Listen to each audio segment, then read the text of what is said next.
누군가 혹은 무언가를 그저 좋아하는 정도를 넘어서 일상의 한 구석을 차지할 정도로 열성적으로 빠져 사는 걸 속칭해서 덕질이라고 합니다. 젊은 층에만 해당하는 열병이 아니라 중장년들도 누군가 혹은 무언가에 빠져 사는 이들이 많다고 하는데요. 과연 어느 정도이고 어떤 매력이 있는 건지 중장년들의 얘기를 들어봤습니다.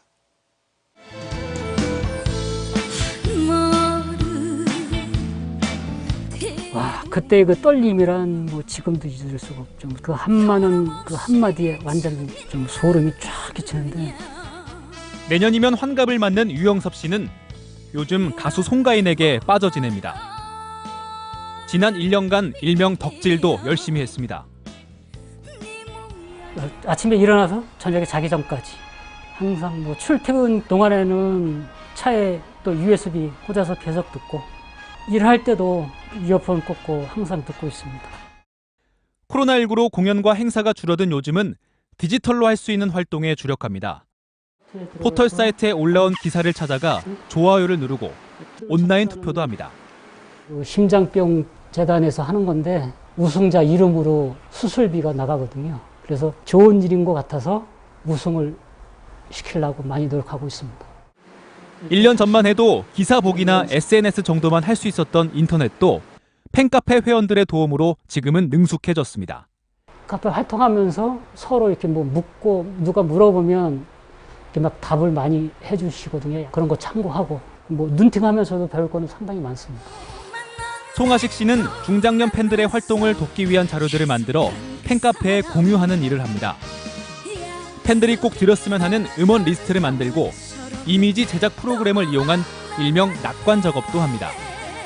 그중엔 전문가 못지않은 음원 사이트 분석 자료도 포함되어 있습니다. 우리 가수님 노래에 대해서 사람들이 과연 어떤 곡들을 좋아하는지 매일매일 감상사 수의 변화라든지 아니면 순위의 변화가 과연 어떻게 영향을 미치는지. 이런 중장년들의 활발한 디지털 팬 활동은 발달된 IT 환경 덕분입니다. 우리나라 스마트폰 보급률은 세계 최고 수준. 유튜브의 대중화도 한몫했습니다. 50대 이상 커뮤니티에서 2019년 하반기를 기준으로 굉장히 유튜브에 대한 유입이 증가했어요. 3년 전과 비교했을 때 약 10배 이상 차이가 나는 수치라고 할 수 있습니다. 순신TV 안에서 제일 많이 봤던 영상을 보면 연령대가 55세에서 60대가 제일 많고 거의 45세에서 60대 이상 되시는 분들이 많이 보이네요. 코로나19 사태가 중장년 세대들의 디지털 덕질을 가속화시킨 면도 있습니다.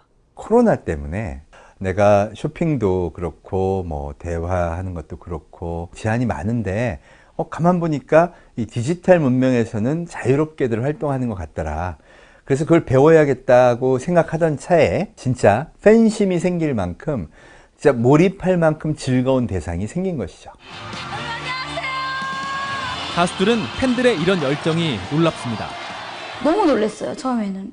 이게 나도 못하는 건데 어떻게 이걸 하지? 팬카페에 글 남기고 댓글 남겨주면 어르신들께서 점 하나 이런 거 딱 먼저 1순위로 하시려고 그걸 먼저 따다다다다 몇백 명이 이렇게 막 줄을 서요. 그런 거 볼 때마다 저도 막 새로 고치면 보면 너무너무 재밌고 웃기고. 그래서. 김희연 씨는 또 다른 방법으로 적극적인 팬 활동 중입니다. 경연할 때 찍은 사진입니다. 영웅님 똑같은 등신대를 만들어서 사진도 찍고 이거 총 몇 개나 가지고 계셨어요? 200개 정도 갖고 있었습니다. 아이돌 팬카페처럼 스타와 팬의 이름으로 기부를 하고 스타의 생일엔 팬들만의 이벤트를 열어 홍보도 합니다. 시니어 세대들은 이미 자녀 세대를 다 키웠습니다. 양육을 하는 데 있어서 전문가들인 거예요. 시간이 많습니다. 그리고 경제력이 됩니다. 마치 내 아들을 걱정하듯이 전폭적으로 지지하는 현상들이 상당히 많이 나타나고 있습니다. 중장년층이 늦은 나이에 스타에게 빠진 이유를 들어봤습니다. 여주가 가족을 위해서 희생하고 살았잖아요, 저희가요. 이제는 저희가 충분히 그렇게 누리고 살았으면 좋겠어요. 제가 손녀딸이 20살인데 할머니 이렇게 참 이런 덕질을 하시는 거 보면 젊어 보이고 좋다고 운이 아깝다, 부정적이다 이런 거는 절대 없어요. 그러니까 예전에는 우울했거든요. 지금은 이것 때문에 우울증 도 이제 많이 사라졌고 그리고 잠도 잘 자고 너무 좋아진 거죠. 사랑해요. 또 다른 대중문화의 소비 현상이긴 하지만 일부 중장년층 사이에서 이런 팬덤은 삶의 한 부분으로 자리 잡고 있습니다. 신세계를 선물해 준 사람? 행복하고 즐겁고 신나고 희망을 주는 존재? 삶이고 살아가는 이유 같아요. 나의 열정을 다시 찾게끔 해준 고마운 사람이지.